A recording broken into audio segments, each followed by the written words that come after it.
No, I mean... Do you know, it was... Hi.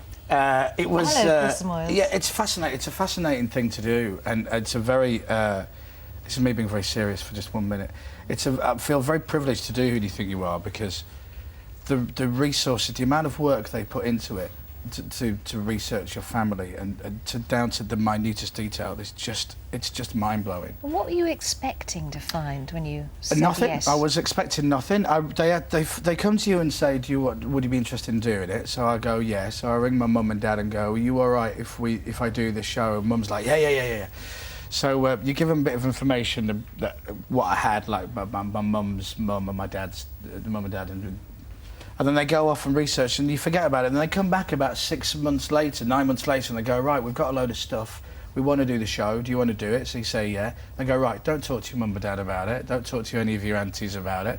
Just forget it, and then turn up on this date, and we'll start filming. So they have talked to mums and dads and aunties. I think so. Go back. Yeah, but it's the weirdest thing, because like we had to go to Ireland to film mine, and I'm in Ireland, and I said, I must give my auntie a ring. We'll tell her I'm here, and the producer director goes, are you Auntie May? And I'm like, how do you know my Auntie May? And he goes, I don't know your Auntie May. And you go, you spoke to my Auntie May? I haven't spoken to anybody. And they know everything, and you know nothing. It's the weirdest show to do. So those revelations, when people are given a piece of paper or some information that brings you to tears, which does happen to a lot of people, the crew all know, and it is seriously at that moment the first time you found that out. Well, yeah, it's the first. It's like, I think I say even in the show, it's like the TV show Treasure Hunt, but with bad news. And they kind of take it somewhere, and they go, right, so this is the church where your great-grandfather got married, and that's the vicar there. Go and talk to him. So you go, okay, and you walk in and you go, hello, my great-grandfather got married here, and he goes, yes, we've looked in the books, and you go, so you know nothing. So when you watch the show, you know, and you're going, I wonder what happens next. I'm sitting in the car driving somewhere, and I don't know what's going to happen next either. Did you cry? Yeah, I cry at the end, yeah. Because the money's great for that show, and when it runs out... No, I tell you what, because it was long hours, it was done in a week, and you film all day, it's 12-hour days, and you know nothing, and you get drip-fed all this information, and it is information overload. I had to kind of sit in the hotel at night and make my family treats to remind me who all these names were, because it starts to spread out. And there's a bit right at the end of the show where I get up. They basically take me to the field where my great-grandfather got shot in the war.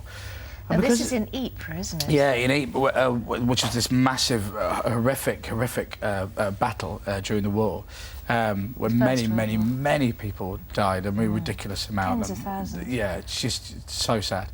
And because you've followed this story for a week, you do really get massively sucked in, and this fellow I never met, who's, you know, my great-grandfather, all of a sudden becomes very real. There he is there. Look, what a handsome man. But he should have put his hat on the right way for having his photo taken. So that's James, isn't it? Yeah, that's my great-grandfather. And he was how old when he died? He was in his early 40s, I think, or his mid-40s. Because he went to war kind of at a fairly late age, because it kind of just came out of the blue. So he had kids? He had many kids, and it's just a very, you know, it's just when they take you to a field and you travelled all the way to another country, and they go, and this fella goes, and this is probably the area here where he died, and he looks at you, you can't help but go, that's quite deep, isn't it? Well, the thing that made you cry, which upset you the most, was a report in the newspaper and the manner and the nature of his death.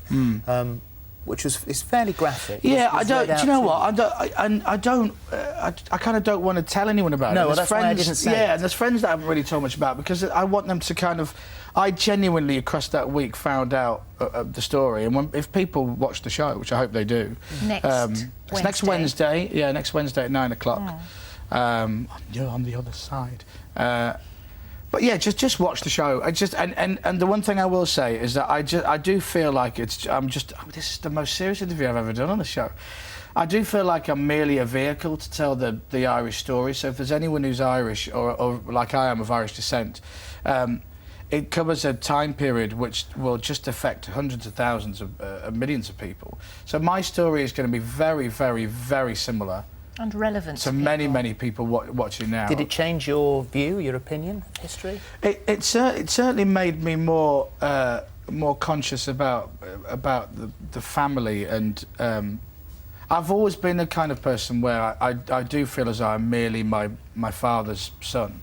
I do feel as though I'm just literally, there are other people who've been before me and done much greater things, like going to fight in a war where I just play records on the radio. So I do feel I'm just a product of other people. So you've made in a good way, you feel you've connected with them and that you're somehow and that's a little bit real through their lives. And I like the fact, my dad didn't know much about his granddad. Yes. So I like the fact that I found out a lot of stuff for him, and and by the time it's my turn to leave this great place, then at least I'll be able to hand something down to my family, Yes. and you know what the Irish are like. I've got a gazillion cousins in Ireland, and it's their story as well, which is really so many people's stories. So it's really nice.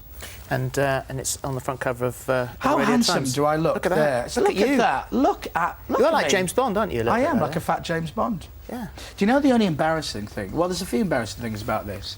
Is that all the Moyleses are really short. He was 5'3". And I was thinking maybe it's just some cut, but we're all it would have short. been good for him. I'm a in those giant at trenches. at my height. Yes, at but he 6'4". was. Do you know what's Good for brilliant him. here is that we've spent so much time, we've only got 15 seconds for you. If you were going to give me a hard time, you've now got 11 seconds. Oh, I just want to say, I'll give you a hard time in the next series. I'll be watching tomorrow. 6, I 5. wish you all the very best, and I love you very much. I love you, Chris Moyles. See you after this.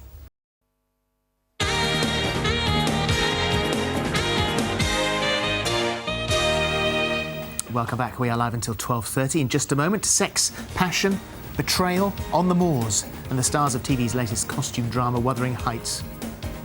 More drama now, this time from Shane Ritchie as he takes on the role of an evil, manipulative and no-good publicist. He's snogging Shane Ritchie at Chris Moyles. Stop, boys, stop. Sorry. Talk to you later. My butch look.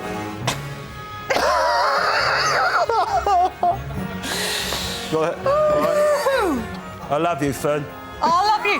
Listen, we haven't even had the advocate yet. This is ridiculous. What colour has he gone? What's happened to the colour of the man? No, what you make me look red for? What's all that about?